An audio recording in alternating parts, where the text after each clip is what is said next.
J'espère que vous allez bien. On va principalement parler de la dépendance affective. Pourquoi la plupart des gens sont dépendants affectifs? Les causes généralement de la dépendance affective sont principalement liées à l'enfance et surtout à la construction émotionnelle. Par rapport à ce que la plupart des gens pensent, les causes de la dépendance affective sont liées principalement à l'enfance, ce qui veut principalement dire ceci. Lorsque tu es dépendant affectif, ça veut tout simplement dire que tu manques d'amour en toi. OK? Donc, le premier signe qui prouve que tu souffres de la dépendance affective, c'est que tu n'as pas reçu un amour inconditionnel dans toi, ton enfance. C'est la première des choses. Vu que tu n'as pas reçu un amour inconditionnel dans ton enfance, au quotidien, tu vas mal.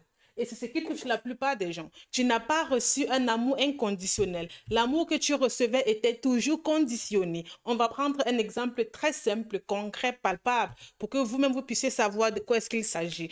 Vous voici ici lorsque vous étiez petit, ok? C'est vous ici lorsque vous étiez petit. Lorsque vous étiez petit, la seule chose dont vous aviez besoin, c'était uniquement de l'amour. Pas de l'amour de n'importe qui, principalement de l'amour qui devait venir de vous, vos parents. On va dire que voici votre père et... Pardon.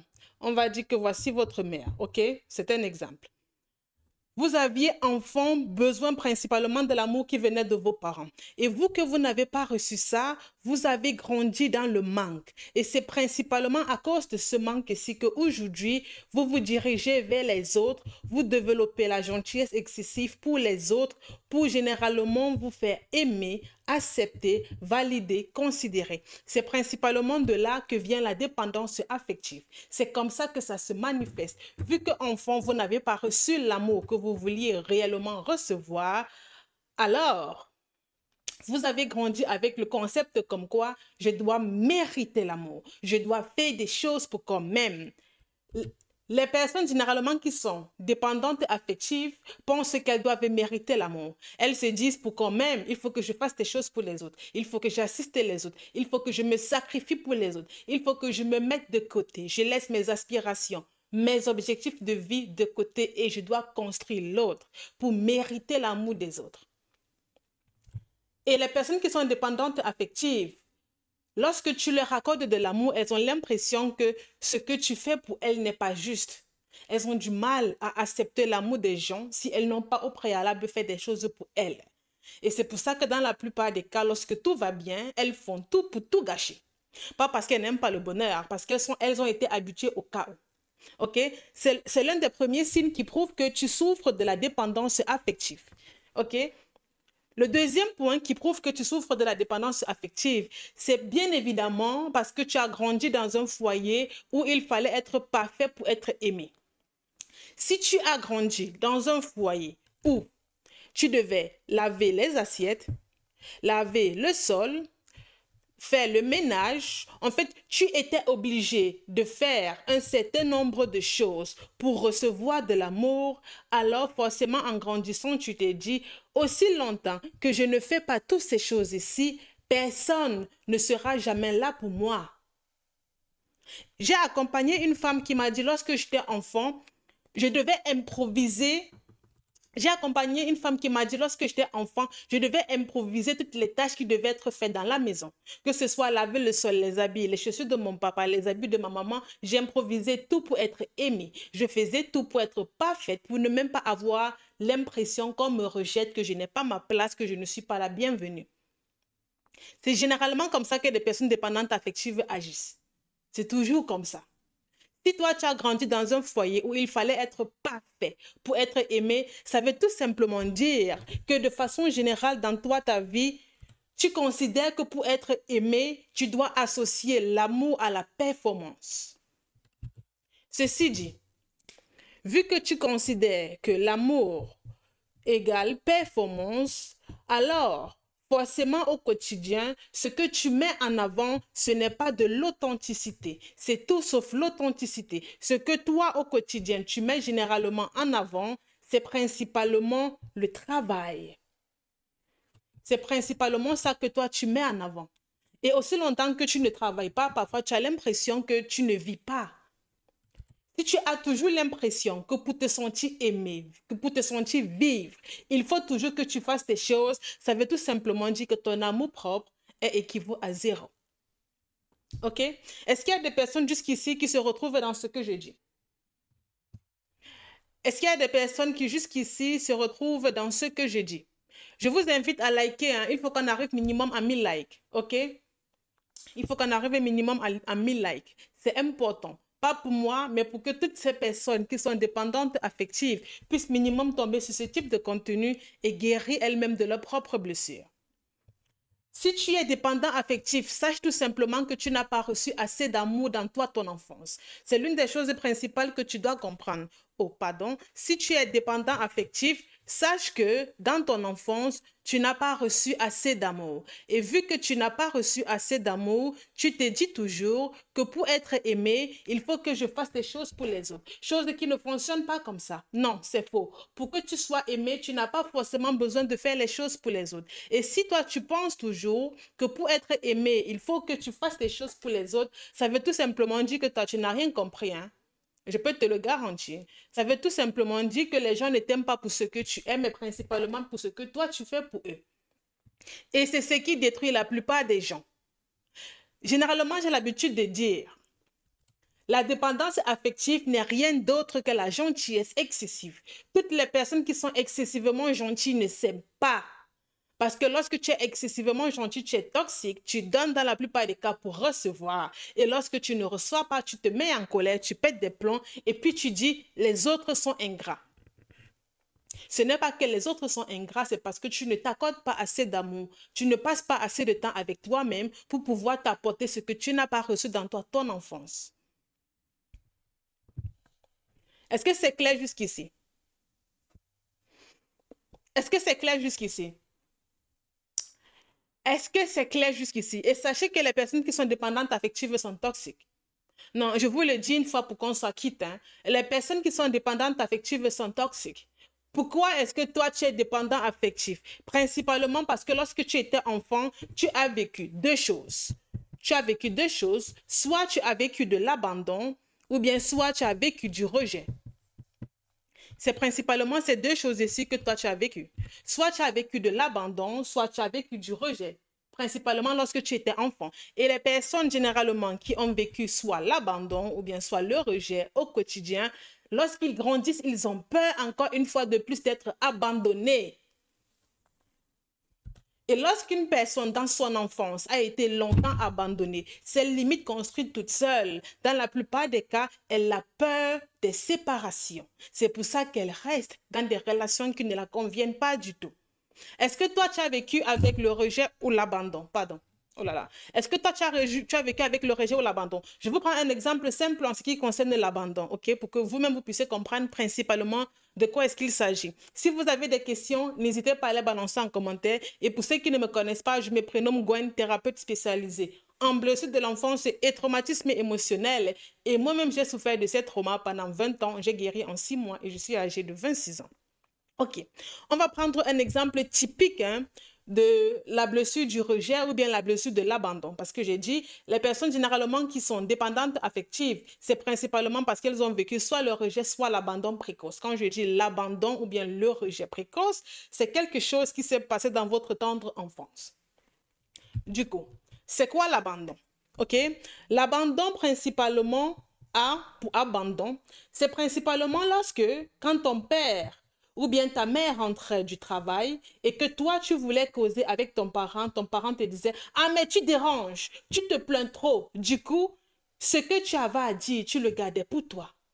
L'abandon, c'est principalement lorsque tu as des problèmes, tu veux en parler à quelqu'un, par exemple ton parent, et ton parent est émotionnellement indisponible pour t'écouter.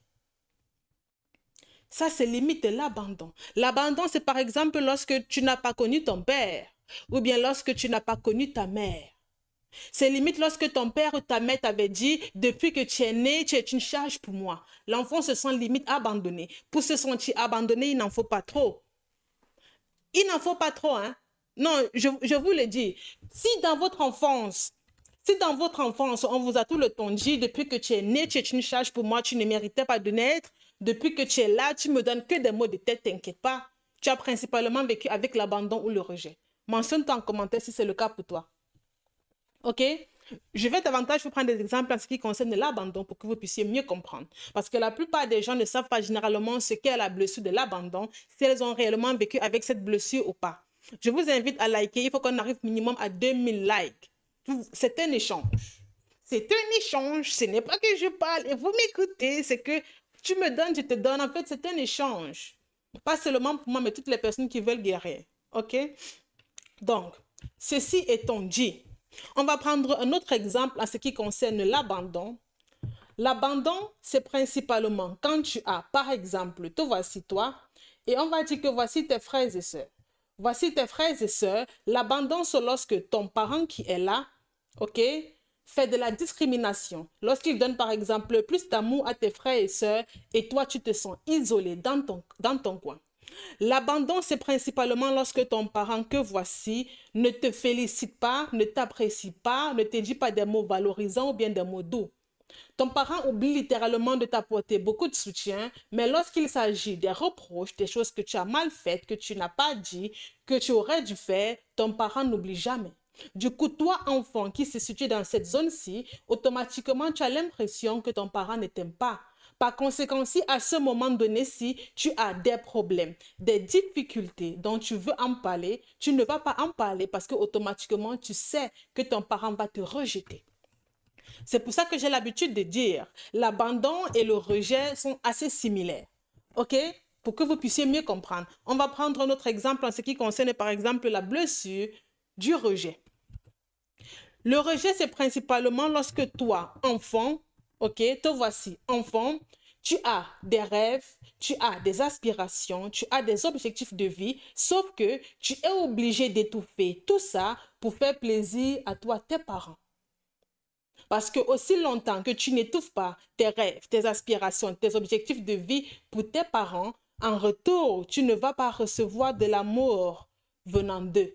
Il faut principalement que tu fasses toujours ce que eux ils veulent pour te sentir aimé. Lorsque tu décides de faire principalement ce que toi tu veux, automatiquement tu as l'impression que c'est comme si ton père ou ta mère ne t'aime plus, qu'ils ne t'affectionnent plus comme avant, que tu n'es plus trop leur enfant, en fait que tu les désobéis si tu veux.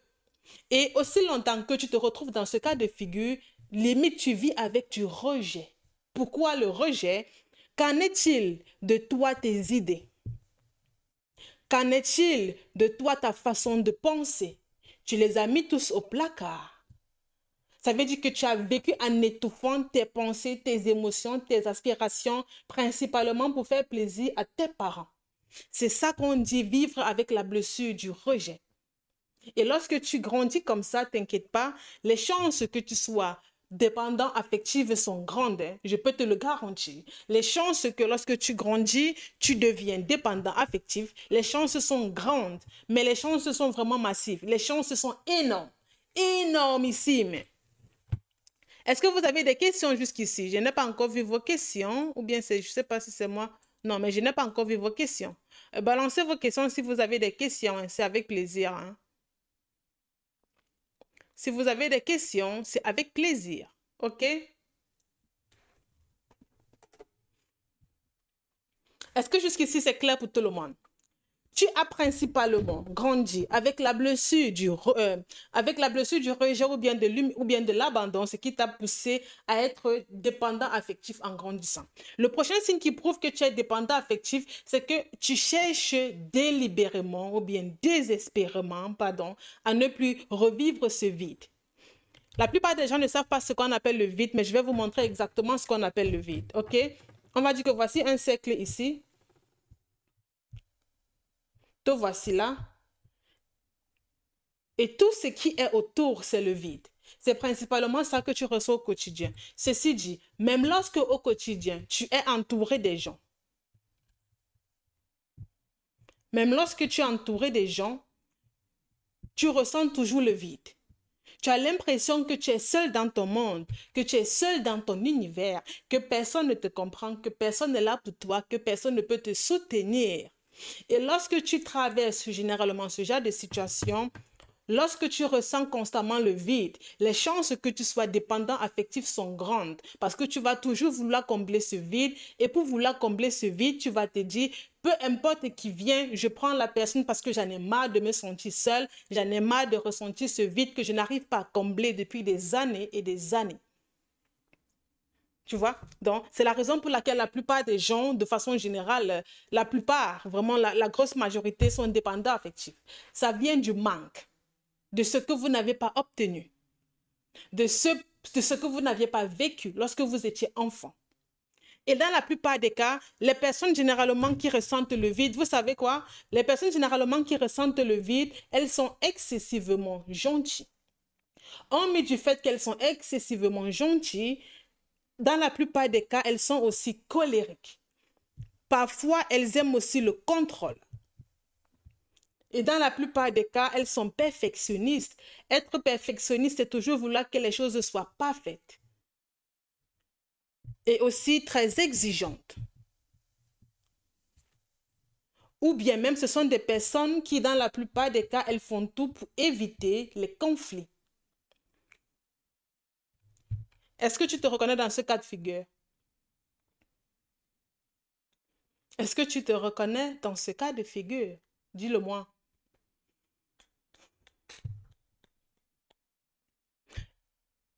J'ai accompagné une femme qui est dépendante affective. J'ai accompagné une femme qui était dépendante affective. Pourquoi? Parce qu'elle a vu son parent être dépendant affectif. Et les personnes qui sont généralement dépendantes affectives apprennent par imitation que l'amour rime avec la souffrance. Ce qui veut exactement dire ceci. Les personnes qui sont dépendantes affectives vivent généralement ces schémas-ci. Ok? Regardez bien. Te voici. Voici ton parent. Si tu as vu ton parent souffrir, être humilié, parce que les personnes qui sont dépendantes affectives généralement sont beaucoup humiliées au quotidien. Elles sont massivement humiliées, mais elles restent. Ok? Si tu as vu ton parent souffrir, être humilié, être rabaissé, être rejeté, les chances que toi, tu souffres, tu sois humilié, tu sois rabaissé et rejeté sont grandes. Parce qu'on n'apprend pas imitation. L'enfant considère que mon parent est mon premier modèle. Tout enfant aimerait que son parent soit son premier modèle. Donc, par conséquent, même si le parent fait des choses qui ne tiennent pas la route, t'inquiète pas, l'enfant, lui, il va copier. Qui a enlevé tes couches lorsque tu étais petite? Ton parent. Qui t'a donné du biberon? Ton parent. Qui t'a baissé pour que tu dormes? Ton parent. Du coup, l'enfant considère que le parent est protecteur. Et vu que le parent est protecteur, même si le parent a des comportements toxiques, sans le vouloir, lorsque l'enfant va grandir, les chances que cet enfant copie les comportements toxiques sont excessivement élevées. La preuve, si vous avez un parent qui est dépendant affectif, les chances que vous soyez dépendant affectif sont grandes. Regardez juste votre vie 2 secondes. C'est généralement comme ça et la plupart des personnes se voilent la face. La plupart se voilent la face. Du coup, tu as forcément appris que l'amour rime avec la souffrance, que pour être aimé, il faut souffrir. Et je vais exactement t'expliquer pourquoi.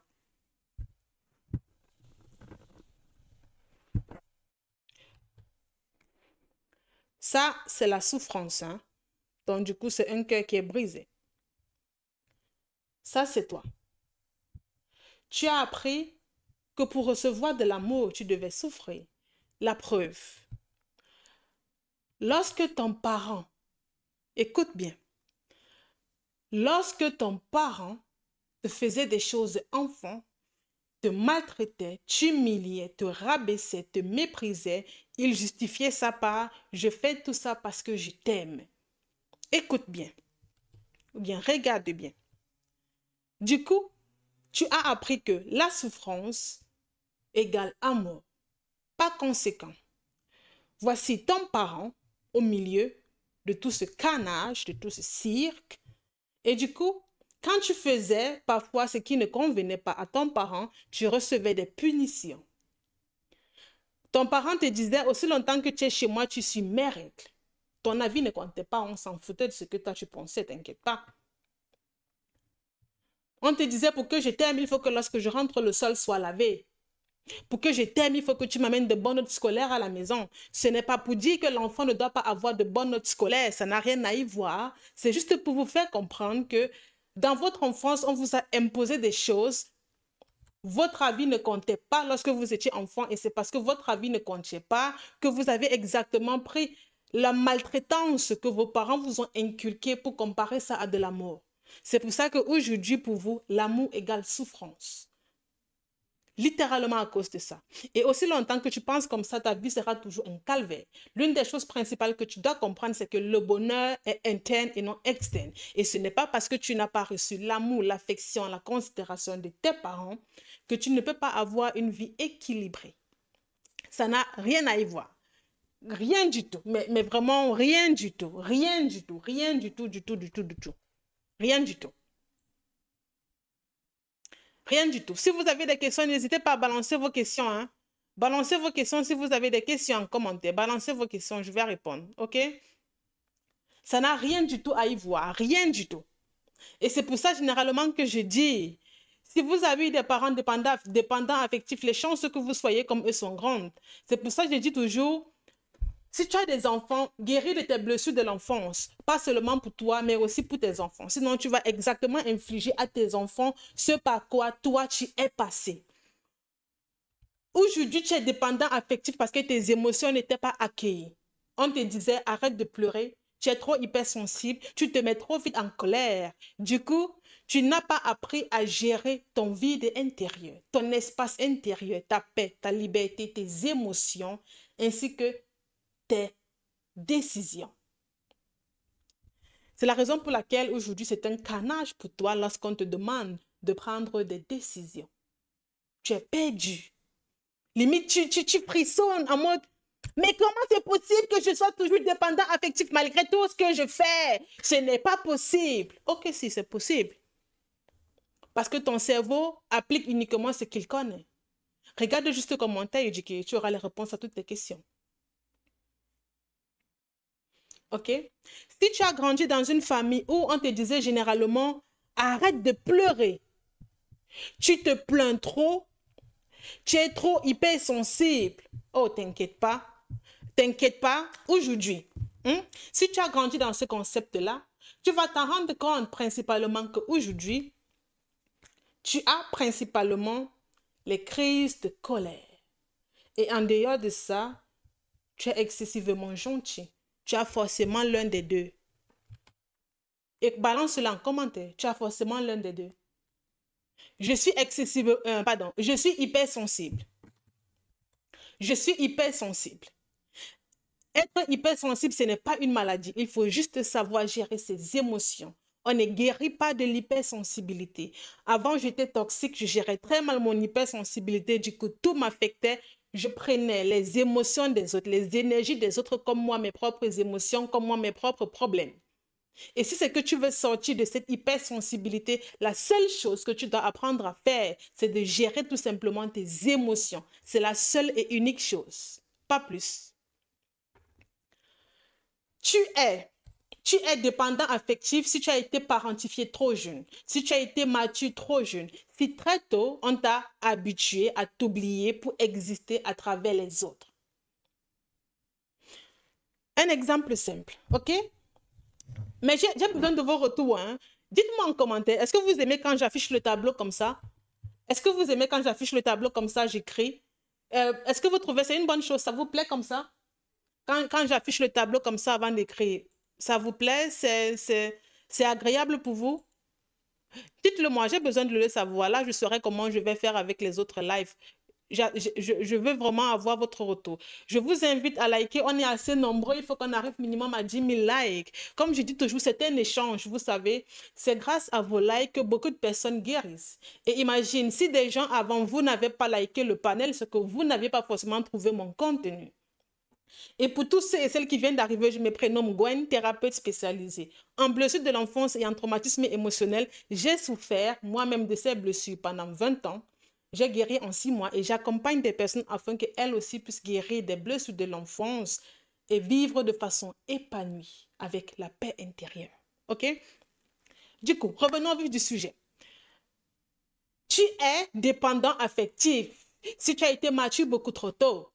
Qu'est-ce que ça veut dire être mature beaucoup trop tôt? J'adore ce tableau. Dites-moi aussi si vous l'adorez. Hein. Être mature beaucoup trop tôt veut dire, par exemple, quand tu avais 3 ans, tu avais peut-être déjà trop de responsabilités. Quand tu avais, par exemple, 8 ans, c'était à toi de t'occuper, mais de toute la maison. Quand tu avais, par exemple, 10 ans, c'était à toi de t'occuper des finances de la maison. Quand tu avais, par exemple, 15 ans, tu étais le premier parent. En fait, soit ton père, soit ta mère te considérait comme le premier parent de la maison. Puis encore, si c'est que tu étais l'aîné. En fait, ce n'est pas pour dire que des personnes qui ne sont pas aînées ne vivent pas cela. Ok, si elles vivent cela, il y a même des personnes qui ne sont pas les aînées de famille, mais elles subissent tellement, elles ont une grosse charge mentale, ce qui les pousse forcément à se comporter comme des aînés. Lorsqu'un enfant a été parentifié, lorsqu'il a été mature beaucoup trop tôt, il apprend à s'oublier pour les autres. Et c'est de là que naît la gentillesse excessive. Parce que s'il ne s'oublie pas pour les autres, il ne pourra pas avoir l'amour, l'affection, la considération de ses parents. Ce qui veut principalement dire ceci, j'adore mon tableau, hein, dites-le moi si vous l'adorez aussi. Ce qui veut principalement dire ceci, te voici quand tu étais enfant. Voici ton parent, ok? On va dire que c'est ta mère, hein. Il ne faut pas vous moquer de mon dessin, je me débrouille comme je peux. Te voici avec des grains de cheveux sur la tête lorsque tu étais petit, tes 2 yeux et ta mine un peu froissée. On va dire que ton parent peut-être avec la mine généralement froissée, mais bon, c'est mon dessin, vous voyez? Donc, du coup, si lorsque tu étais enfant, peu importe l'âge que tu avais, on va par exemple mettre ici l'intervalle 3 à 18 ans, ok, c'est un intervalle, du coup tu peux te situer dans cet intervalle-ci, c'est toi qui décides hein, en fonction de ta situation, et ça c'est par exemple ta mère, ok? Du coup, tu vas te rendre compte que si dans cet intervalle-ci, en fonction de ce que tu as vécu, en fonction de ce par quoi tu es passé, si de façon générale, tu n'apportais pas de l'argent à la maison pour subvenir aux besoins de la maison, tu ne devrais pas recevoir l'amour de tes parents ou bien l'amour de ta mère.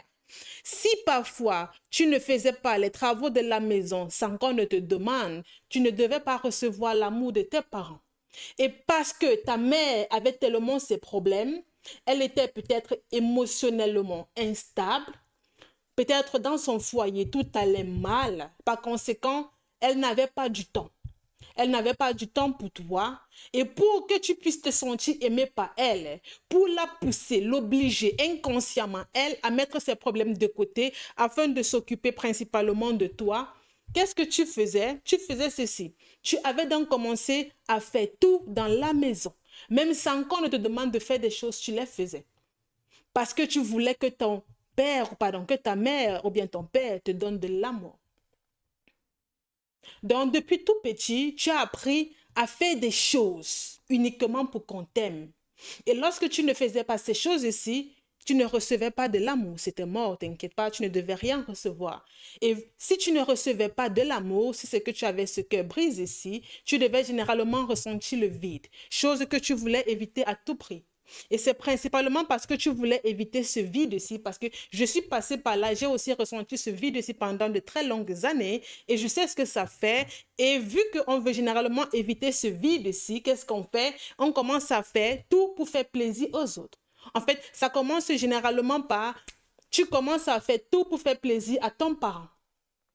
Et quand tu vas te rendre compte que l'amour que je veux, l'amour que toi tu veux recevoir de tes parents, quand tu ne parviens pas à l'avoir, tu te diriges maintenant vers des personnes externes.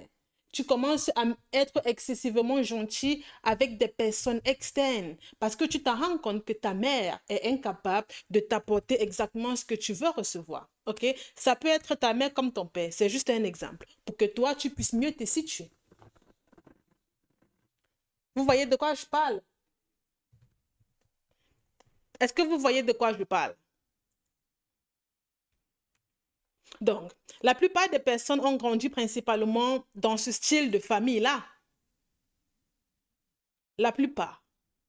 Et c'est ça qui détruit massivement avec le temps. Parce que quand tu grandis dans ce style de famille, hein, avec cette configuration-là, je peux te garantir, c'est tellement compliqué d'être toi. C'est tellement compliqué de te sentir aimé, de te sentir respecté, valorisé. C'est tellement dur parfois.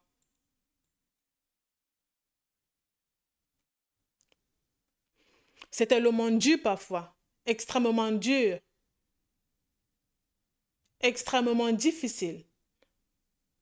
Si vous avez mentionné, si c'est que vous avez écrit un commentaire et que je n'ai pas réagi à votre commentaire, je vous invite à le réécrire. Hein. Je ne sais pas si vous avez écrit des commentaires et je n'ai pas vu. Oh là là, je suis vraiment désolée. J'ai l'impression que comme j'étais dans les explications à fond, je n'ai pas du tout vu certains commentaires. Hein. Balancez vos commentaires, ne vous inquiétez pas. Il faut qu'on arrive minimum à 4K. Vous aussi, je vais pleurer. Hein. Moi, je vais pleurer, je vous jure. Je vais pleurer, je vais pleurer, je vais pleurer. Mais c'est quoi votre problème, vous? Oh là là là là là là. Sachez que je vous adore. Si les autres ne considèrent que vous n'êtes pas important pour eux, pour moi, vous êtes important. Hein, ne vous inquiétez pas. OK? Pour moi, vous êtes très important. Très important. Pour moi, tout le monde compte. Chaque personne a son avis à dire et l'opinion de tout le monde chez moi, ça compte. Chez moi, je ne fais pas de différence. Pas du tout. Donc, le prochain signe qui prouve que toi, tu es dépendant affectif, hormis du fait que tu as été parentifié, en d'autres termes, tu as été mature beaucoup trop tôt, c'est principalement parce que tu as reçu de l'amour conditionné. Toutes les personnes qui ont reçu de l'amour conditionné, en mode « je t'aime si tu fais ça », sois sage, sinon maman ne t'aime plus. Toutes ces personnes-là sont, dans la plupart des cas, dépendants affectifs. Parce que la dépendance affective n'est rien d'autre que la gentillesse excessive. Parce qu'elles ont grandi en pensant que l'amour dépend principalement de leur comportement. C'est la raison pour laquelle la plupart des parents pensent connaître leurs enfants alors qu'ils ne connaissent pas du tout leurs enfants. Je suis désolée, hein. Je vous raconte une histoire. Il y a une dame que j'ai coachée une fois qui m'a dit qu'on m'a convoqué à l'école pour me dire que mon fils a bagarré, il a tapé un autre enfant. J'ai juré par tous les dieux que mon fils n'est pas capable de faire une chose pareille, que ce n'est pas du tout possible. Pourquoi? Parce que du fait qu'elle répétait à chaque fois à son enfant que je t'aime si tu es sage, je t'aime si, je t'aime si, je t'aime si, son fils ne pouvait pas s'autoriser à être lui. Il était obligé de performer, d'être une personne qu'il n'est pas, d'avoir des comportements qui ne le conviennent pas. C'est la raison pour laquelle il y a des gens que lorsqu'ils sont en société, peut-être avec des amis, ils ont X comportements. Lorsqu'ils sont en famille, ils ont un autre comportement. Lorsqu'ils sont avec des inconnus, ils ont encore un tout autre comportement. Et c'est la raison pour laquelle, généralement, ces personnes disent « Personne ne me comprend. T'inquiète pas, comment est-ce que les gens vont te comprendre ?» Non, regardez, on va dessiner. Hein. J'adore le dessin, ok? Même si parfois mes dessins sont catastrophiques. Hey, si vous osez vous moquer de mon dessin, attention, hein, je vous vois. Donc, regarde, te voici, enfant. Ok?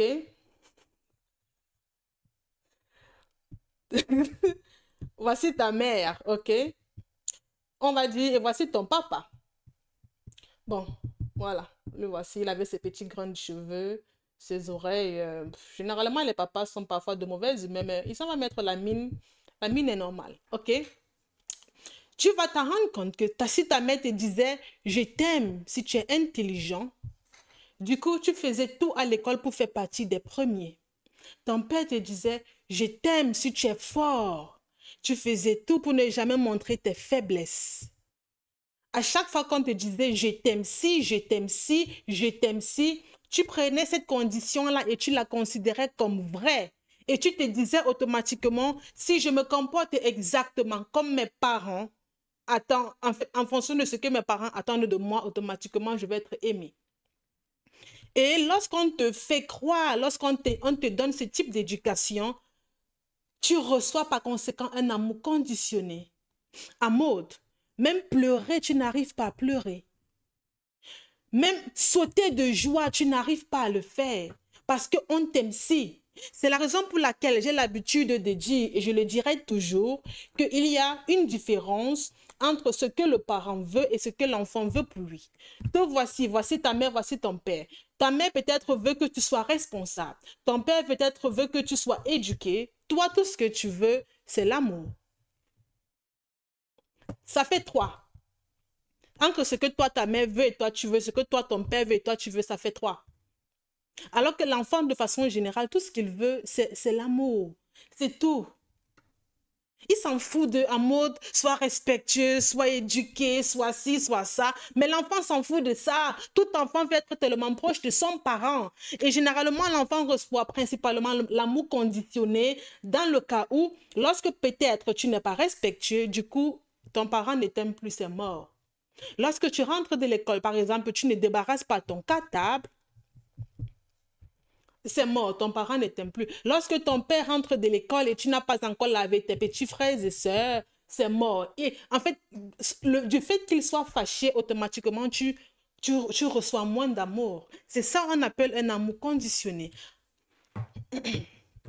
En réalité, un parent doit aimer son enfant, peu importe ses conneries. Et généralement, lorsqu'un parent se plaint de son enfant, je pose toujours cette question. Qui l'a éduqué? C'est toi. Qui a éduqué cet enfant dont tu te plains tous les jours? C'est toi. Non, mais dis-moi, qui a éduqué cet enfant dont tu te plains tous les jours? Tu te plains que ton enfant est colérique, qu'il ne parle pas, qu'il a les sautes d'humeur, qu'il est têtu.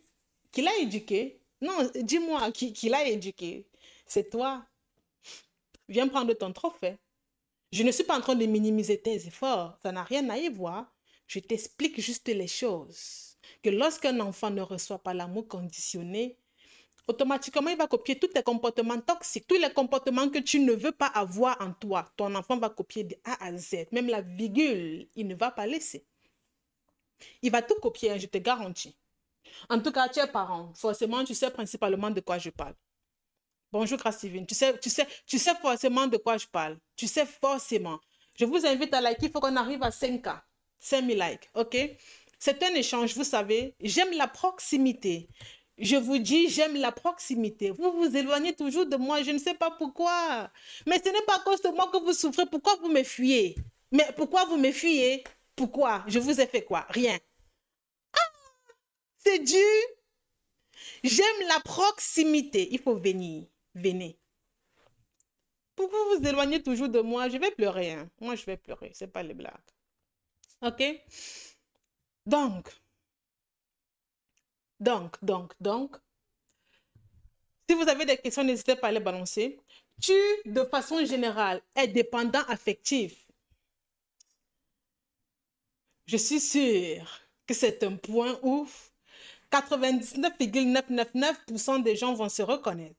C'est un point où 99,999% des gens vont se reconnaître. Tu es dépendant affectif si tu as manqué de contact physique, de câlin ou de tendresse lorsque tu étais enfant. Ce qui veut dire qu'aujourd'hui, tu cherches sans cesse la chaleur humaine pour combler ce manque. Ah oui. Et comme j'adore mon tableau, on va encore dessiner. Vous savez, j'adore tout ce qui est visuel. Je ne sais pas si vous aimez aussi le visuel, mais lorsque j'étais en cours, lorsque j'étais plus jeune à l'école, l'école parfois ça m'ennuyait énormément, mais sauf que c'était la seule façon pour moi d'oublier mes problèmes, mes soucis. Du coup, je n'avais pas le choix que d'aimer l'école, mais l'école m'ennuyait parfois dans le sens où le professeur vient, il parle, ça ne finit pas. C'était tellement ennuyeux. C'était ennuyeux. Est-ce que vous avez ressenti aussi la même chose comme moi? C'était ennuyeux, littéralement. C'est pour ça que quand je fais les lives, j'utilise le visuel parce que j'aime tout ce qui est illustratif. Ça permet de mieux comprendre. Par conséquent, te voici enfant avec mes dessins, ok? Il ne faut pas vous moquer de mes dessins. Je ne vous permets pas du tout. Je ne vous permets pas. Ok, ça c'était moi enfant. Et peut-être voici mon père ou bien ma mère. Non, on va dire ma mère. Ah, non, non, non. Vous ne voyez pas que je suis talentueuse? Ah, je peux faire les concours de l'art, hein? Regardez mon dessin, je peux faire les concours de l'art, hein. Je suis talentueuse. En mode tic, tic, tic, j'ai dessiné, c'est beau. Oh là là là là là là. Oh, j'adore. Mon dessin, il est beau, hein, je vous jure. C'est magnifique, je l'adore. En tout cas, continuons. Donc, si toi, enfant, oh, cet enfant, s'il est aussi minuscule, lui. Oh là là. C'est vrai que tu as souffert, mais il faut pas aussi on te dessine tellement on ne te voit pas. Voilà. Ça, c'était moi quand j'étais enfant. Et peut-être voici ma mère ici. OK. Ou on peut dire que c'est ta mère ici et c'est toi ici lorsque tu étais enfant. Si enfant, tu as manqué de contact physique, de tendresse, de chaleur humaine, t'inquiète pas, depuis que tu es toute petite, tu fais tout pour combler cela en allant vers les autres. C'est ce qui explique principalement ceci. Comme tu n'as pas reçu ça de toi, tes parents, depuis toute petite, tu es parti te créer des amitiés inutiles. Mais vraiment inutiles, il y a de fortes chances que jusqu'aujourd'hui, tu as des amitiés inutiles. Question de faire des choses pour elles et de recevoir en retour de l'amour. Parce qu'auprès de ta mère ou bien auprès de ton père, tu n'as pas reçu cet amour-là, ce contact physique, tu ne l'as pas reçu. Du coup, au quotidien, tu cherches sans cesse la chaleur humaine. Laissez-moi vous dire une chose. Ça va peut-être vous choquer, hein? Oh.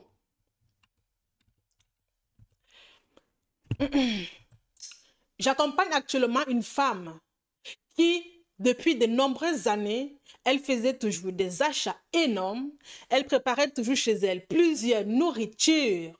Vous savez pourquoi elle le faisait? Pour toujours avoir de la compagnie autour d'elle. Imaginez, elle reçoit toujours des réceptions. En fait, elle recevait principalement avant de nombreuses réceptions. Elle aimait accueillir tellement les gens chez elle depuis qu'elle était étudiante. Elle le faisait pourquoi? Parce qu'elle savait que si j'ai 3, 4, 5 plats chez moi que j'ai préparés, j'ai mis au congélateur, au frigo, forcément, même si quelqu'un vient me rendre visite, il aura de quoi manger, il sera content et aura toujours envie de venir chez moi. Elle le faisait principalement pour combler l'amour qu'elle n'a pas reçu de ses parents. Et quand je lui ai dit, elle a dit, oh mais comment j'ai fait pour en arriver là? Lorsqu'on souffre, lorsqu'on ressent le vide, on est prêt à faire tout. Hein. On est vraiment prêt à faire tout. Tout. Je vous le rassure. On est prêt à faire beaucoup de choses. Beaucoup de choses. Beaucoup. Quand je dis beaucoup, c'est beaucoup. Et c'est ça qui détruit beaucoup de personnes. Si vous, aujourd'hui, vous faites des achats énormes, vous achetez des choses dont vous n'utilisez presque jamais, vous achetez les mêmes vêtements de couleurs différentes, le même style, vous espérez que vous allez porter ça 30 ans plus tard lorsque vous aurez perdu du poids. C'est parce que vous souffrez et vous faites tout pour oublier vos problèmes. Ce n'est pas normal. Ne vous inquiétez pas, ces achats impulsifs ne sont pas normaux. C'est tout sauf normal. C'est parce que vous voulez oublier vos problèmes. C'est une façon à vous d'apporter de la tendresse, du contact physique, des câlins à vous, votre vie. Le simple fait que vous partez acheter, arrivez là-bas, vous êtes en contact avec les gens au supermarché. Vous parlez à de nouvelles personnes. Et ça apporte de la variété. C'est pour ça que vous le faites. Ce n'est pas pour plus. C'est pour ça que vous achetez, vous achetez, vous achetez. Bizarrement, vous ressentez toujours le même vide intérieur. Vous ne comprenez pas pourquoi. Et après, vous allez dire, mais je travaille sur mes blessures, je ne guéris pas. Tu travailles sur les conséquences, mais pas sur les causes. La dépendance, je vais le dire haut et très fort. La dépendance affective est toxique. Si tu es dépendant affectif, sache que tu es toxique. Si tu es dépendant affectif, sache que ton amour propre, ta confiance en toi, ton estime de toi est comparable à zéro. Parce que lorsqu'on est dépendant affectif, on ne se permet pas de vivre pour soi, on vit pour l'autre. Limite, on attend que l'autre nous donne la permission de respirer, d'agir, de réfléchir et de se comporter avant qu'on passe à l'action. Donc, par conséquent, être dépendant affectif, c'est être toxique.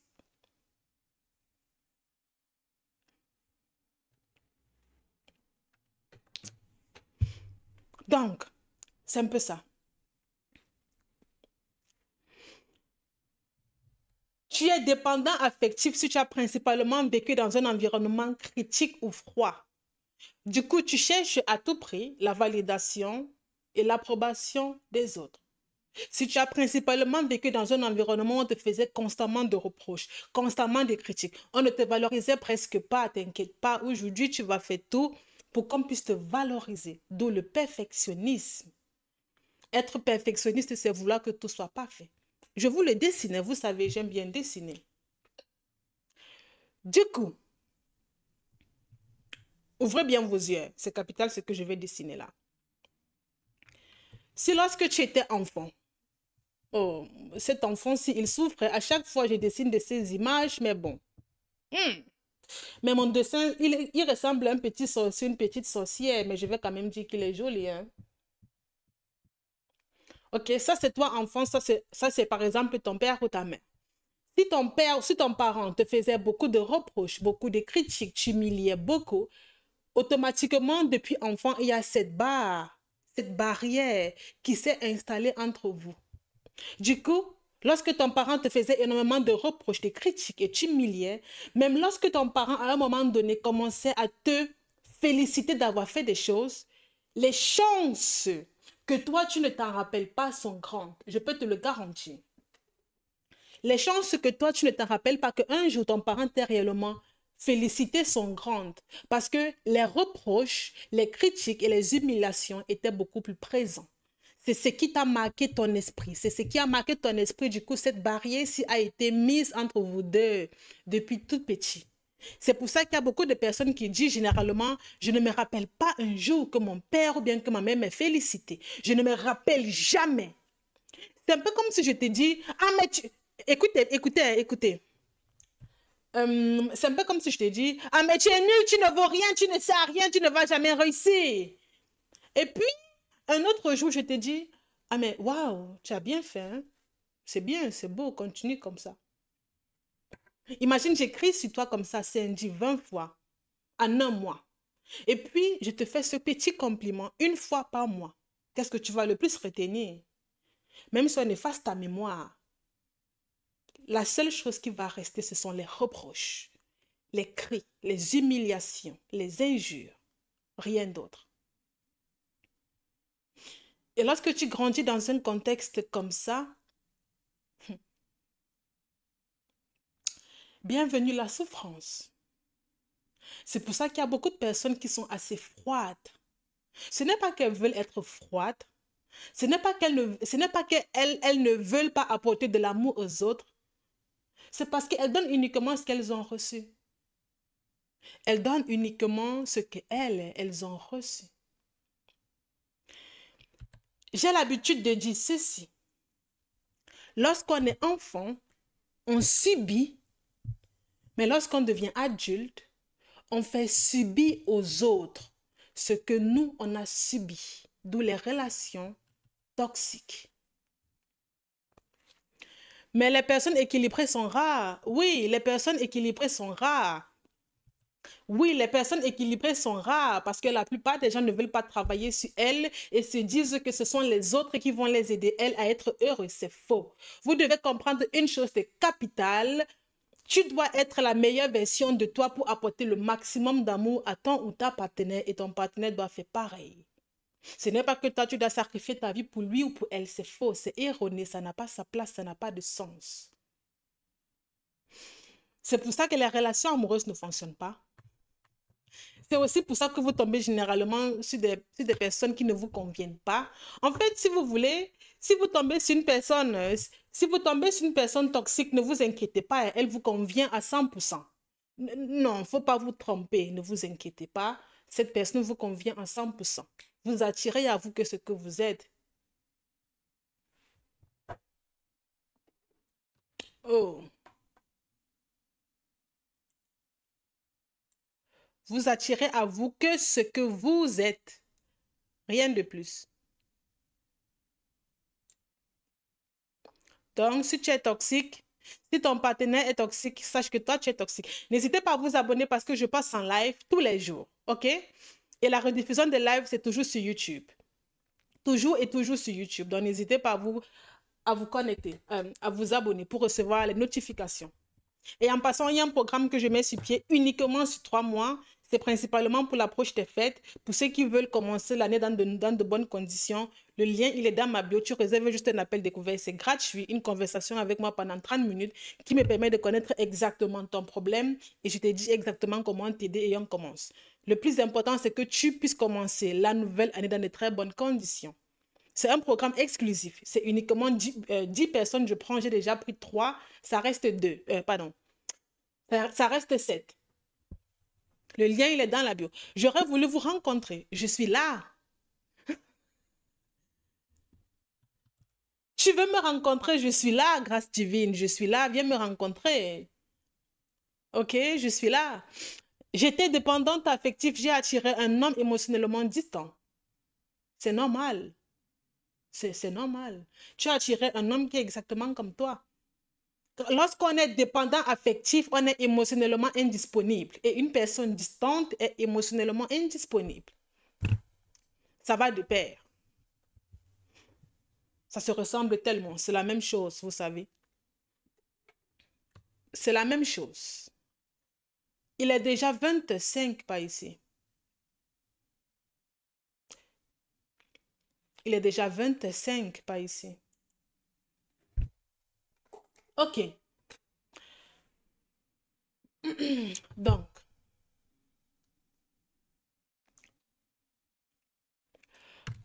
en parlant d'instabilité émotionnelle, c'est elle, je te fie, ok. En parlant d'instabilité émotionnelle, tu es dépendant affectif. Principalement, tu es dépendant affectif principalement si tu as grandi avec un parent émotionnellement instable. Par conséquent, tu es devenu hyper vigilant ou bien hyper vigilante pour ne pas perdre l'amour de l'autre. C'est la raison pour laquelle lorsque vous restez souvent, vous stressez pour rien. Vous êtes anxieux pour rien. Vous avez toujours l'impression qu'il y a un danger qui arrive. Parce que vous étiez obligé de vous mettre en mode survie lorsque vous étiez enfant pour vous rassurer que le peu d'amour que vous ressentiez ne disparaisse pas. Ou bien que le peu de personnes qui vous entouraient ne disparaissent pas. OK? Encore une fois de plus, on va dessiner. Vous savez, j'adore dessiner. Hein? Je vous invite à vous abonner pour recevoir les notifications. Je passe en live tous les jours. Et la rediffusion de tous mes lives, c'est sur YouTube.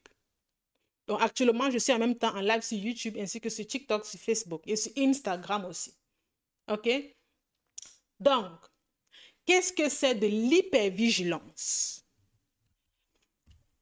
Être hyper vigilant, c'est être tout le temps dans une période de stress, d'anxiété et de trouble.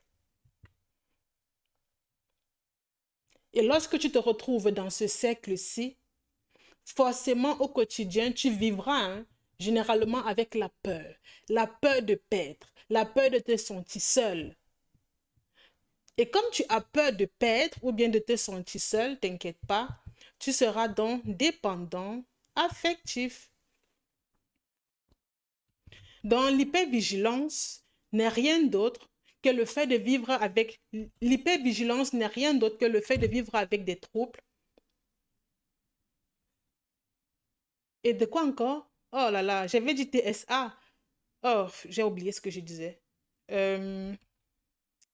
J'ai dit trouble. Et c'était encore quoi? Ah, j'ai oublié. Ah, non, non, non, j'ai pas oublié. Trouble, stress et anxiété. Ah ouais, ouais, ouais. Trouble, stress et anxiété. Oh, pardon. Généralement, c'est ça lorsqu'on est hyper vigilant. C'est en mode, tu as ton petit trésor, tu as peur que cela disparaisse. Tu as peur de perdre cela. Par conséquent, tu es toujours en mode survie. Regardez, lorsqu'on est en mode survie, on n'a jamais la paix intérieure. Lorsque tu es en mode survie, tu n'as jamais la paix intérieure.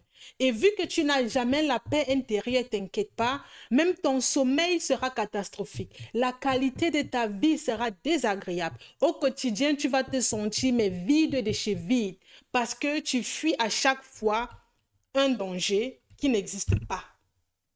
Un danger qui n'est pas réel. C'est pour ça que tu es toujours en mode hypervigilance. Et les personnes généralement qui sont aussi en mode hypervigilance, ce sont des personnes qui, lorsqu'elles étaient enfants, lorsqu'on les punissait, en fait, elles ne voyaient même pas la punition venir. Elles ressentaient juste un pff sur le dos, une gifle à gauche, une barbouche qui vient taper ta tête. En fait, la façon avec laquelle on te punissait, tu ne voyais jamais rien venir. C'est pour ça que tu étais toujours obligé d'être en mode suivi, de regarder, de toujours vérifier s'il n'y a pas un danger qui arrive. C'est pour ça qu'aujourd'hui, intérieurement, rien n'est calme, ton esprit n'est pas calme, ton esprit vagabonde toujours. Tu as 10 000 pensées dans ta tête en une seconde. C'est principalement à cause de tout ça. Et c'est pour ça que même en amour, tu analyses les faits et gestes de ton partenaire, toujours parce que tu as un mode de suivi pour te rassurer qu'il ne va pas te tromper, que tu ne vas pas le perdre, que tout est OK, mais t'inquiète pas. Toute personne qui veut toujours tout contrôler finira toujours par perdre. Là-dessus, il n'y a rien à dire. Être toujours dans le contrôle, c'est être toxique.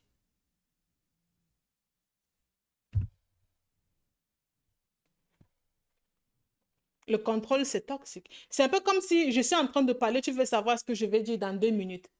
Et comme tu ne sais pas ce que je vais dire dans 2 minutes, tu te fâches. Tu te fâches, limite, ça t'énerve, tu es vénère. Ce n'est pas possible. Attends, mais toi aussi, quand même, sois raisonnable. Ne fais pas ça. Ne fais pas ça du tout. N'hésitez pas de vous abonner parce que je passe en live tous les jours. Et pour ceux qui ne me connaissent pas, je m'appelle Gwen, thérapeute spécialisée en blessures de l'enfance et en traumatisme émotionnel. J'ai souffert de ces blessures pendant 20 ans, j'ai guéri en 6 mois, je suis âgée de 26 ans et j'accompagne des personnes afin qu'elles puissent retrouver leur paix intérieure et vivre réellement leur vie pour elles et pour leurs enfants si elles en ont. Ou bien leurs futurs enfants. OK? Donc, n'hésitez pas à vous abonner. La rediffusion de tous mes lives, c'est sur YouTube. Donc, sachez que de façon générale, lorsque vous me voyez en live sur TikTok, les chances que je sois en live sur YouTube sont très grandes parce que je suis en même temps en live sur YouTube, TikTok et Facebook. Et la rediffusion, c'est aussi toujours sur YouTube, ainsi que sur Facebook. Continuons avec le prochain point. Tu es dépendant affectif si tu as subi des humiliations ou du harcèlement. Et tu crois que ton amour ne vaut rien. Si enfant, tu as été humilié ou bien harcelé et que personne ne t'a secouru, ne t'a aidé, ne t'a guidé, ne t'a soutenu, tu auras toujours l'impression que l'amour ne vaut rien, principalement ton amour, que toi tu ne vaux rien, c'est la raison pour laquelle on ne t'avait pas soutenu. Ce seront tes pensées. Et c'est normal que tu penses comme ça, c'est tout à fait normal, mais c'est vraiment tout à fait normal. Je vais t'expliquer pourquoi. On revient au dessin, ok? Te voici.